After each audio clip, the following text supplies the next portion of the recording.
আল্লাহ তাআলা বলেন, এই আসমান আমি আল্লাহ বানাইলাম, জমিন আমি আল্লাহ বানাইলাম, গাছপালা তরুলতা আমি আল্লাহ বানাইলাম, নদীতে হাজার রকমের মাছ আমি আল্লাহ বানাইলাম, ফল বানাইলাম। এ বান্দা, এই আসমান আমি আল্লাহর জন্য বানাই নাই, জমিন আমি আল্লাহর জন্য বানাই নাই, বানিয়েছি তোর জন্য। নদীতে হাজার রকমের মাছ আমি আল্লাহ বানিয়েছি তোর জন্য। আর আমি আল্লাহ তোমাকে বানিয়েছি আমি আল্লাহর ইবাদতের জন্য।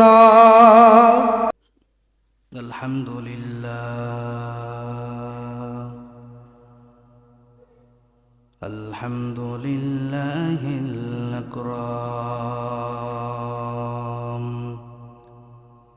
الذي خلق الإنسان وكرم وعلمه من البيان ما لم يعلم فسبحان الذي لا يحصى امتنانه باللسان ولا بالقلم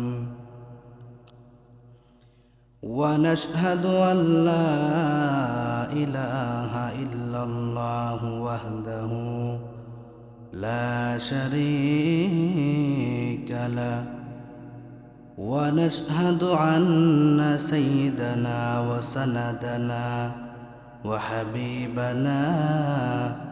وحبيب ربنا وطبيب قلوبنا ومولانا محمدا عبده ورسوله أما بعد فأعوذ بالله من الشيطان الرجيم بسم الله الرحمن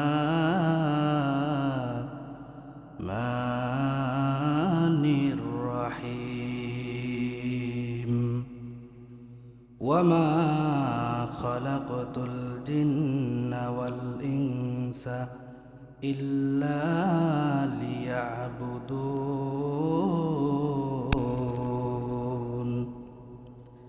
يا أيها الذين آمنوا صلوا عليه وسلموا تسليما شغل الدرس البري اللهم صل على محمد وعلى آل محمد كما صليت على إبراهيم وعلى آل إبراهيم إنك حميد مجيد اللهم بارك على محمد وعلى آل محمد كما باركت على إبراهيم وعلى آل إبراهيم إنك حميد مجيد مومن जो फेदा नक्श कफे पाए नबी हो मोमिन जो फेदा नक्श कफे पाए नबी हो मोमिन जो फेदा नक्श कफे पाए नबी हो ज़ीर कदम अज़्ब आलम का खजीना ओ ज़ीर कदम अज़्ब आलम का खजीना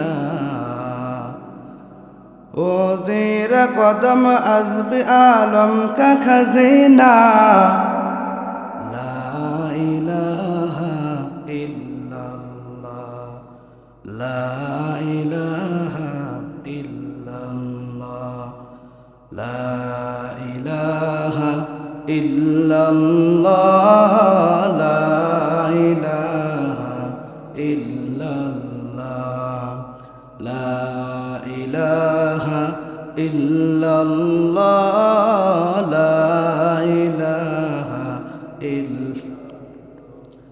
ইমামুল আউয়ালিন আল আখিরিন বহরে সদকা রহমাতান লিল আলামিন ইমামুল আউয়ালিন আল আখিরিন বহরে সদকা রহমাতান লিল আলামিন মসজিদে ও শুধু হামারো এ জমিন মসজিদে ও শুধু হামারো এ জমিন লা ইলাহা ইল্লাল্লাহ লা ইলাহা ইল্লাল্লাহ লা ইলাহা ইল্লাল্লাহ লা ইলাহা ইল্লাল্লাহ লা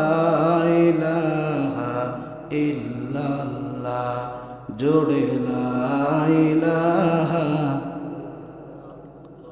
লা ইলাহা ইল্লাল্লাহ লা ইলাহা ইল্লাল্লাহ লা ইলাহা ইল্লাল্লাহ লা ইলাহা ইল্লাল্লাহ লা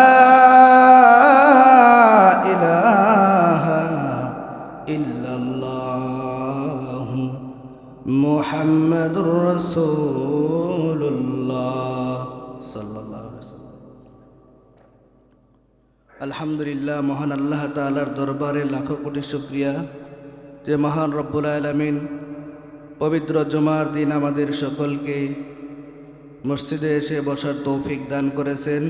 সেই মহান মালিকের দরবারে আলিশান শুকরিয়া আদায় করি। সকলে জোরে সুরে বলি আলহামদুলিল্লাহ। মুহতারাম হাজরিন, এখন আমরা বর্তমানে যে মাসে অবস্থান করতেছি এটা হলো শাবান মাস। আমরা যে মাসে অবস্থান করতেছি এটা হলো শাবান মাস। এই শাবান মাসে রমজানের প্রস্তুতি নেওয়া। শাবান মাস হলো রমজানের প্রস্তুতির মাস। আমরা কোথাও সফরে বা বিদেশে যাওয়ার সময় আমরা অনেক আগে থেকে আমরা সেই প্রস্তুতি নেই। বিদেশে বা সফরে যাওয়ার জন্য যা লাগে অনেক আগে থেকেই আমরা প্রস্তুতি নেই। তেমনিভাবে এই শাবান মাস হলো রমজানের প্রস্তুতির মাস। অল্প কিছুদিনের মধ্যেই আমাদের সামনে সমাগত হবে মাহে রমজান। অল্প কিছুদিনের মধ্যেই সমাগত হবে মাহে রমজান। এখন থেকে আমাদের রমজানের প্রস্তুতি নিতে হবে। বেশি বেশি ইবাদত করতে হবে, বেশি বেশি রোজা রাখতে হবে। রমজান মাসে কেউ যদি একটা ঘন্টা ইবাদত করে অন্য মাসের হাজারো ঘন্টার চাইতে বেশি নেকি দিবে আল্লাহ তাআলা। বলি না সুবহানাল্লাহ। রমজান মাসে কোনো বান্দা যদি একটা ঘন্টা ইবাদত করে, আল্লাহ তাআলা অন্য মাসে হাজার ঘন্টার চাইতেও বেশি সওয়াব দিয়ে দিবেন। রমজান মাসে যদি 1 মিনিট ইবাদত করতে পারেন, অন্য মাসে 1000 মিনিটের চাইতেও আল্লাহ তাআলা বেশি নাকি আপনার আমার আমল নামাই দিয়ে দিবে। বলি না সুবহানাল্লাহ। রমজান মাসে 1 মিনিট ইবাদত করলে আল্লাহ তাআলা অন্য মাসে যদি আমরা হাজার হাজার মিনিট ইবাদত করি আর রমজানে 1 মিনিট ইবাদত করলে আল্লাহ তাআলার কাছে রমজান মাসের 1 মিনিটের দাম বেশি। রমজান মাসে 1টা মিনিট ইবাদত করতে যদি পারি, অন্য মাসে হাজারো মিনিটের চাইতেও দাম বেশি আল্লাহ তাআলার কাছে। 1000 মিনিটের চাইতে একটা মিনিটের দাম বেশি রমজান মাসে। এখন শাবান মাস চলতেছে, আমাদের বেশি বেশি করে ইবাদত করতে হবে। রাসূলুল্লাহ সাল্লাল্লাহু আলাইহি ওয়াসাল্লাম এই শাবান মাসে বেশি বেশি ইবাদত করতেন। রাসূলুল্লাহ সাল্লাল্লাহু আলাইহি ওয়াসাল্লাম শাবান মাসে বেশি বেশি ইবাদত করতেন, বেশি বেশি রোজা রাখতেন, দান সদকা করতেন। শাবান মাসে কি বেশি বেশি ইবাদত করতেন, বেশি রোজা রাখতেন, বেশি দান সদকা করতেন। শাবান মাসের 3টা কাজের কথা বলবো। 1 নাম্বার কাজ হলো ফরজ নামাজের পর বেশি বেশি নফল ইবাদত করা। 5 ওয়াক্ত ফরজ নামাজের পর বেশি বেশি করে নফল ইবাদত করা। এই নফল ইবাদত যদি আমরা করতে পারি, আল্লাহ তাআলা এই নফল ইবাদতকে হয় ফরজের সওয়াব দিবে আর না হয় কবুল করে জিন্দেগির সব গুনাহগুলো আমার আল্লাহ ক্ষমা করে দিবেন। 1 নাম্বার কাজ হলো ফরজের পাশাপাশি বেশি বেশি করে নফল নামাজ পড়া।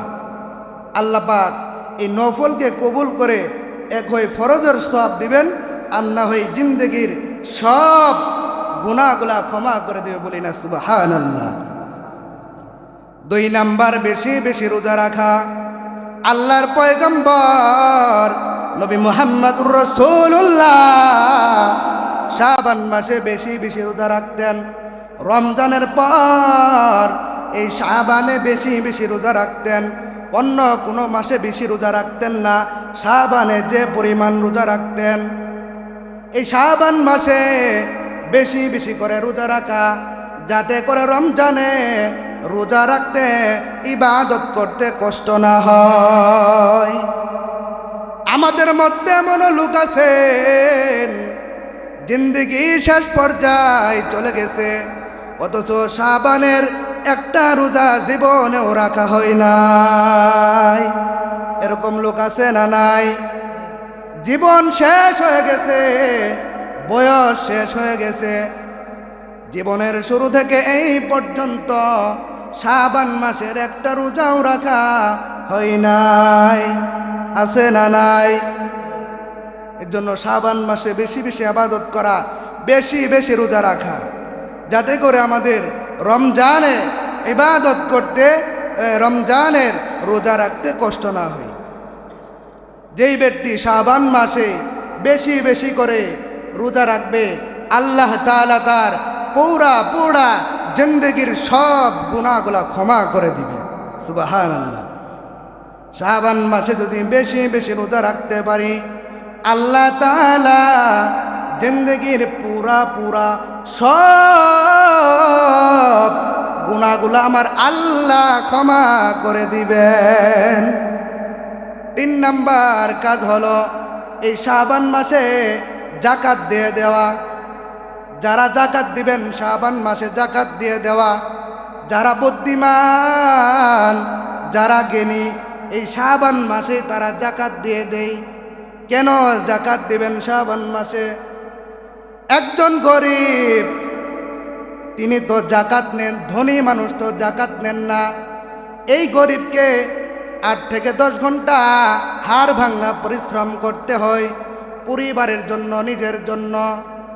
আপনি যদি শাবান মাসে যাকাতটা দিয়ে দেন, এই আল্লাহর বান্দা শাবান মাসে আপনার যাকাতের টাকাটা লইয়া ইফতার কিনবে, সাহারি কিনবে, সাহারি খাইবে আপনার যাকাতের টাকা দিয়া, ইফতার করবে আপনার যাকাতের টাকা দিয়া। তাহলে তাকে 8-10 ঘন্টা আর হাড় ভাঙ্গা পরিশ্রম করতে হবে না। যাকাত যদি আগে দিয়ে দিতে পারেন, এই বান্দাকে বেশি কষ্ট করতে হবে না। আর আপনি যে এই শাবান মাসে যাকাত দিবেন, রমজানে যাকাত দিলে 70 গুণ, আর এই শাবান মাসে একজন গরিবকে যখন আপনি যাকাত দিবেন, আমার আল্লাহ এই 70 গুণকে 300 গুণে পরিণত করে দিবে, বলি না সুবহানাল্লাহ। এই মাসে যাকাত দিতে পারলে আল্লাহ তাআলা 70কে 300 গুণে পরিণত করে দিবেন। তাহলে এই গরিবকে 8-10 ঘন্টা হাড় ভাঙ্গা পরিশ্রম করতে হবে না। পরিবার লইয়া, বিবি বাচ্চা লইয়া এই বান্দা সাহারি খাবে, ইফতার করবে, মনে যখন শান্তি পাইবে তার প্রত্যেকটা নিঃশ্বাসে প্রত্যেকটা শ্বাস ফেলবে, আর আল্লাহ তাআলা আপনার আমলনামায় এক একটা করে নেকি লিখে দিবে। বলি না সুবহানাল্লাহ।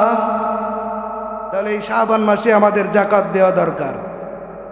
একজন গরিবকে যখন আপনি শাবান মাসে যাকাত দিয়ে দিবেন, এই ব্যক্তিকে এখন কষ্ট কম করতে হবে। এমনও লোক আছে 8-10 ঘন্টা 12 ঘন্টা হাড় ভাঙ্গা পরিশ্রম করতে হয়, দেখা যায় সে এক পর্যায়ে রমজানের রোজা রাখতে পারে না। আমরা যদি তাকে এই যাকাতের টাকাটা শাবান মাসে দিয়ে দিতে পারি, তাহলে রমজানের রোজাটা তার জন্য সহজ হবে, সে রাখতে পারবে। হয়তো ওই পরিমাণ আর হাড় ভাঙ্গা পরিশ্রম করতে হবে না, যেতটুক করতে হইতো। এই জন্য রমজান মাসের চাইতে শাবান মাসে আমাদের যাকাত দিয়ে দেওয়া। 1 নাম্বার আমলের কথা বলছি আমরা, ফরজ নামাজের পর নফল ইবাদত বেশি বেশি করা। 1 নাম্বার হলো ফরজ নামাজের পর নফল ইবাদত বেশি বেশি করা। 2 নাম্বার, শাবান মাসে বেশি বেশি পরিমাণ রোজা রাখা। আল্লাহ রসুল সাল্লাল্লাহু আলাইহি ওয়াসাল্লাম শাবান মাসে তিনি বেশি বেশি রোজা রাখতেন। 3 নাম্বার হলো যাকাতের টাকাটা শাবান মাসেই দেওয়া। শাবান মাসে দিলে আল্লাহ তাআলা 70 গুণকে 300 গুণে পরিণত করে দিবেন। সুবহানাল্লাহ। আল্লাহ তাআলা এই পৃথিবীতে আমাদের পাঠিয়েছেন, তিনি একটা উদ্দেশ্য লইয়া পাঠিয়েছেন। উদ্দেশ্য ছাড়া তিনি আমাদেরকে পৃথিবীতে পাঠান নাই। আল্লাহ তাআলার উদ্দেশ্য হলো যে আমার বান্দাকে আমি দুনিয়াতে পাঠাইছি আমি আল্লাহ তাআলার ইবাদত করার জন্য। আল্লাহ বলছেন একমাত্র ইবাদতের জন্য। আল্লাহ তাআলা বলছেন একমাত্র আমার ইবাদতের জন্য আমি আল্লাহ তাআলা আপনাকে বান্দাকে পাঠিয়েছি। এই জন্য মুসলমান ভাইয়েরা আমার, আল্লাহ তাআলা বলেছেন একমাত্র ইবাদতের জন্য। আমরা যদি 5 ওয়াক্ত নামাজের পর চাকরি করব, ব্যবসা করব, কাজ করব, যা করি না কেন হালালভাবে, আল্লাহ তাআলা সব কিছুকে ইবাদতের মধ্যে অন্তর্ভুক্ত বানিয়ে দিয়েছে। বলি না সুবহানাল্লাহ।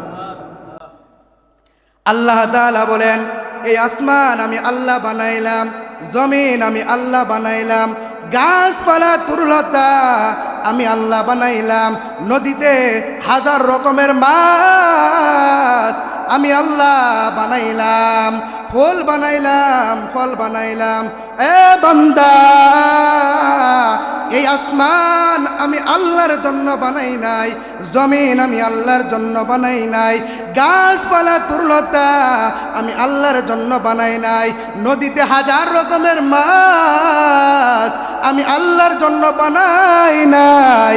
এই আসমান বানাইছি বান্দা তোর জন্য, জমিন বানিয়েছি তোর জন্য, গাছপালা তরুলতা বানিয়েছি তোর জন্য, নদীতে 1000 রকমের মাছ আমি আল্লাহ বানিয়েছি তোর জন্য। আর আমি আল্লাহ তোমাকে বানিয়েছি আমি আল্লাহর ইবাদতের জন্য। সব কিছু আল্লাহ তাআলা বানিয়েছেন বান্দার জন্য, আর বান্দাকে আল্লাহ তাআলা বানিয়েছেন আল্লাহর জন্য। সম্মানিত হাজরিন, আল্লাহ তাআলা 1 ফোঁটা নাপাক পানি দ্বারা আপনাকে আমাকে সৃষ্টি করলেন। এই 1 ফোঁটা নাপাক পানি থেকে রক্ত, রক্ত থেকে গোশত, এরপরে হাত পা নাক কান, এভাবে আল্লাহ তাআলা আমাদের বানাইলেন। কত সুন্দর করে বানিয়েছেন দেখেন। 2টা চক্ষু দিয়েছেন, তার নিচে নাক দিয়েছেন, তারপরে মুখটা দিয়েছেন। কি সুন্দর কায়দা করে আল্লাহ তাআলা সৃষ্টি করেছেন। চোখ 2টা যদি পিছনে থাকতো তাহলে কি অবস্থা হইতো, বা নাকটা পিছনে থাকলে কি অবস্থা হইতো, যে আগে একটা জিনিস পিছন থেকে ধরে তারপরে সামনে নিয়ে আসতে হতো। আর আল্লাহ তাআলা এমনভাবে আপনাকে আমাকে সৃষ্টি করেছেন, প্রথম চোখ, নাক, তারপরে মুখ, যাতে একটা জিনিস বান্দা যখন খাবে, গ্রহণ করবে, ওই সময় চোখ দিয়ে দেখে নাকের কাছে নিয়ে বুঝতে পারবে এই জিনিসটা নষ্ট হয়েছে না ভালো আছে, তারপরে খাইতে পারবে। আল্লাহ তাআলা কিভাবে আমাদের কত সুন্দর কায়দা করে সৃষ্টি করেছেন। মায়ের পেটে যখন ছিলেন আল্লাহ তাআলা আপনার নাভির সঙ্গে মার নাটটা লাগিয়ে আল্লাহ তাআলা সেই জায়গায় ক্ষুধা নিবারণ করছেন। যখন দুনিয়াতে আসলাম, ক্ষুধা লাগবে, আমার বান্দা কি খাবে, আল্লাহ তাআলা মায়ের স্থনে বান্দার জন্য খাবারের ব্যবস্থা করে রেখেছেন, যে খাবার একেবারে ঘন না, একেবারে মিষ্টিও না, একেবারে পাতলাও না, যাতে করে খাইতে আবার কষ্ট হয়, পেট খারাপ যাতে না হয়। আল্লাহ তাআলা এমনভাবে খাবারটাকে বানাইলেন যাতে করে আমার বান্দা ভালোভাবে খাইতে পারেন। আল্লাহ তাআলা কত সুন্দর করে মায়ের স্তনে আমাদের জন্য খাবারের ব্যবস্থা করে রেখেছেন। দুনিয়াতে আসার পর বান্দা যখন শক্ত খাবার খাইতে চায়, আল্লাহ তাআলা আমাদেরকে দাঁত দিয়েছেন। এই দাঁত দিয়ে আমরা যখন শক্ত খাবার খাইতে চাই, আল্লাহ ভাবলেন আমার বান্দা এখন শক্ত খাবার খাইতে চাই, তাকে দাঁত দিয়ে দিলেন। এরপর বান্দার যখন একটু বয়স হয়ে যায়, আরো শক্ত খাবার খাইতে চায়, আল্লাহ তাআলা ওই সময় এই দাঁতগুলো চেঞ্জ করে বান্দাকে আরো পাওয়ারফুল শক্তিশালী দাঁত দিয়ে দিলেন, যাতে করে আমার বান্দা শক্ত খাবারগুলা খাইতে পারে। তার মনের ইচ্ছা, তার মনের যে তামান্না, যা খাইতে চায় আমার বান্দা যেন তা খাইতে পারে। আল্লাহ তাআলা সব কিছুর ব্যবস্থা করলেন। আল্লাহ পাক সব কিছুর ব্যবস্থা করে দিলেন। তাও বান্দা, আমি আল্লাহ তোমাকে বানাইলাম, আমি আল্লাহর গোলামের জন্য।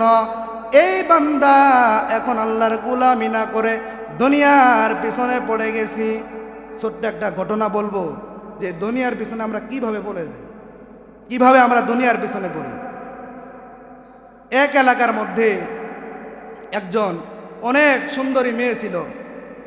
এই এলাকার লোকজন যা আছে সবাই সেই মেয়ের জন্য পাগল, সুন্দরী মেয়ের জন্য সবাই পাগল। একদিন এক রাখাল ছিল ওই এলাকায়। রাখাল গরু নিয়ে যাচ্ছে মাঠে। ওই সময় মেয়ে বলতেছে, রাখাল তোমাকে আমি বিবাহ করব, তুমি কি আমাকে বিবাহ করবা? বলেন, যে এলাকার এই সুন্দরী মেয়ের জন্য প্রত্যেকটা লোক পাগল, কাউকে সে টাইম দেয় না। রাখালকে যখন এই কথা বলছে, তার কি আর হুঁশ আছে? আছে বলেন? রাখাল তো বাকবাক্কুম পায়রা। এবার বলতেছে, তুমি যদি রাজি থাকো তাহলে আমিও রাজি। বলে, তাহলে এবার চলো কাজীর দরবারে। কাজীর দরবারে যখন গেছেন, কাজীর দরবারে যাওয়ার পর কাজী মেয়েটার দিকে এমনভাবে তাকিয়ে রয়েছে, তার চোখ আর ওঠায় না। ওই সময় কাজী বলতেছে, তুমি এই রাখালকে কেন বিবাহ করবা? রাখাল তো নিজেই খাইতে পারে না, তোমাকে কি খাওয়াবে? তুমি যদি বিবাহ করো তাহলে আমি কাজীকে বিবাহ করো। এবার রাখাল বলতেছে, যে শরীরে ভূত ছাড়াবো তার ভিতরে ভূত। ওই যে দেখছো আমার হাতে একটা খুঁটা, বেশি তিরিবিরি করবে, এটা দিয়ে মারবো, সাইজ করবো।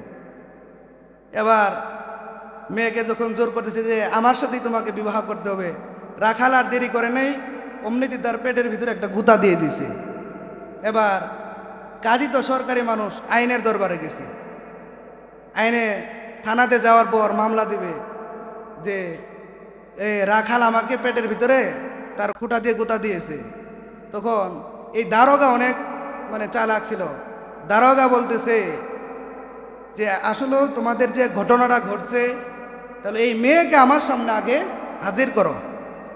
যখন মেয়েকে হাজির করা হলো, এই দারোগা এমনভাবে মেয়ের দিকে দৃষ্টিপাত করছে, ওই রাখালের মতো সেও আর চোখ ওঠায় না।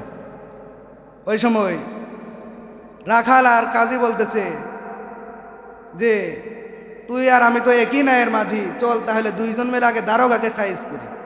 এবার তিনজনে এক মেয়ের জন্য লড়াই লাগছে। এরপরে মেয়ে বলতেছে, তোমরা থামো, তোমরা যে এই যে লড়াই করতেছো, মারামারি করতেছো, এগুলা করা দরকার নাই। আমি তোমাদেরকে একটা পরীক্ষা করব। এই পরীক্ষায় যদি তোমরা পাশ করতে পারো, যে পাশ করবে তাকেই আমি বিবাহ করব। এবার মেয়ে বলতেছে, আমি আগে আগে দৌড় দিব, তোমরা আমার পিছনে পিছনে দৌড় দিবা। যে আগে আমাকে ধরতে পারবে তাকেই আমি বিবাহ করব। এবার মেয়েটা দৌড় দিয়েছেন, পিছে পিছে কাজী, রাখাল, দারোগা তিনজনই দৌড় দিয়েছেন। কাজী ভাবতেছে, দারোগা ভাবতেছে, আমরা তো ঘুষের টাকা খেয়ে পেটটা অনেক বড় হয়ে গেছে, আমরা তো দৌড় দিয়ে তাকে ধরতে পারবো না। রাখাল তো ভাবতেছে, আমি তো সারাদিন দৌড় দেই, গরুর পিছনে ঘুরি, আমি অনেক দূরে যাব, আগে সবার আগে যে আমি মেয়েকে ধরবো, আমি বিবাহ করব। তিনজন এবার মেয়ের পিছনে দৌড় দিচ্ছেন। মেয়েটা সামনে যায়, দেখে যে একটা কুয়া ছিল। মেয়েটা দেখে দেখে যে কুয়াটা ওভারটেক করে সামনে চলে গেছে। এই যে তিনজন মেয়ের দিকে তাকায় দৌড়াইতেছে, মেয়ের দিকে তাকায় দৌড়াইতেছে, নিচে যে কি আছে এগুলা দেখার সময় নেই। যখন সামনে কুয়া পড়ছে, কাজী, রাখাল, দারোগা তিনজনই কুয়ার ভিতরে পড়ে গেছে। এই মেয়েটা হলো কি জানেন? বলবো? কথা বলেন। আপনারা মনে হয় আমার প্রতি রাগ করছেন, কথা বলেন না। এই কি বললাম, কারো মনে নাই? এই মেয়েটা হলো দুনিয়া। আমরা দুনিয়ার পিছনে এমনভাবে দৌড়াইতেছি, এক পর্যায়ে আমাদের এইভাবে কাজী, রাখাল, দারোগার পিছনে তারা মেয়ের সৌন্দর্যের পিছনে দৌড়ানোর কারণে তারা কুয়ার ভিতরে পড়ে গেছে। আমরা দুনিয়াতে এমনভাবে দৌড়াইতেছি, এইভাবে দৌড়াইতে দৌড়াইতে আমাদেরকে জাহান্নামে পড়া ছাড়ার কোনো উপায় নাই। এই সুন্দরী মেয়েটা হলো দুনিয়া। আমরা দুনিয়ার পিছনে এমনভাবে দৌড়াইতেছি, দুনিয়াতে আমরা এমনভাবে দৌড়াইতেছি, মালিকের আদেশ আমরা মানি না। আল্লাহ তাআলা আমাদের কেন পাঠাইলেন পৃথিবীতে? ইবাদতের জন্য পাঠিয়েছেন। আমরা সেই মালিকের ইবাদত করতেছি না, দুনিয়ার পিছনে পড়ে গেছি। দুনিয়ার ধন সম্পদ অর্জন করলেন, এগুলা নিয়ে কিন্তু যাইতে পারবেন না। এগুলা সব রেখে শূন্য হাতে, খালি হাতে চলে যেতে হবে অন্ধকার কবরে। সম্মানিত উপস্থিতি, আমরা যে কথাটুকু শুনলাম, আল্লাহ পাক আমাদের সকলকে এর উপর আমল করার তৌফিক দান করুন। সকলে বলুন আমিন। শাবান মাসে বেশি বেশি ইবাদত করা, বেশি বেশি পরিমাণ রোজা রাখা। তিনটা আমলের কথা বলেছি, আবারও বলে দিচ্ছি। 1 নাম্বার, ফরজ নামাজের পর বেশি বেশি করে নফল ইবাদত করা। ফরজ নামাজের পর বেশি বেশি নফল ইবাদত করা। এই নফল ইবাদত করলে আল্লাহ তাআলা এক হয় ফরজের সওয়াব দিবেন, না হয় কবুল করে জিন্দেগির সব গুনাহ ক্ষমা করে দিবেন। সুবহানাল্লাহ। 2 নাম্বার হলো বেশি বেশি পরিমাণ রোজা রাখা। রাসূলুল্লাহ সাল্লাল্লাহু আলাইহি সাল্লাম বেশি বেশি রোজা রাখতেন। আমরা এই শাবান মাসে বেশি বেশি রোজা রাখবো। এই বেশি বেশি রোজা রাখার কারণে আল্লাহ তাআলা আমাদের জিন্দেগির পুরা সব গুনাহগাতাগুলো ক্ষমা করে দিতে পারেন। সুবহানাল্লাহ। 3 নাম্বার, জাকাতের টাকাটা আমরা শাবান মাসেই দেওয়ার চেষ্টা করব। আপনি যখন শাবান মাসেই জাকাতের টাকা দিবেন, একজন গরিব মানুষ সেই টাকাটা লইয়া সাহারি কিনবে, ইফতার কিনবে, আপনার টাকায় সাহারি খাবে, আপনার টাকায় ইফতার করবে। এই বান্দা মনে শান্তি লইয়া যখন শ্বাস ছাড়বে, নিঃশ্বাস ছাড়বে, আল্লাহ তাআলা প্রত্যেকটা শ্বাসের বিনিময় আপনার আমল নামায়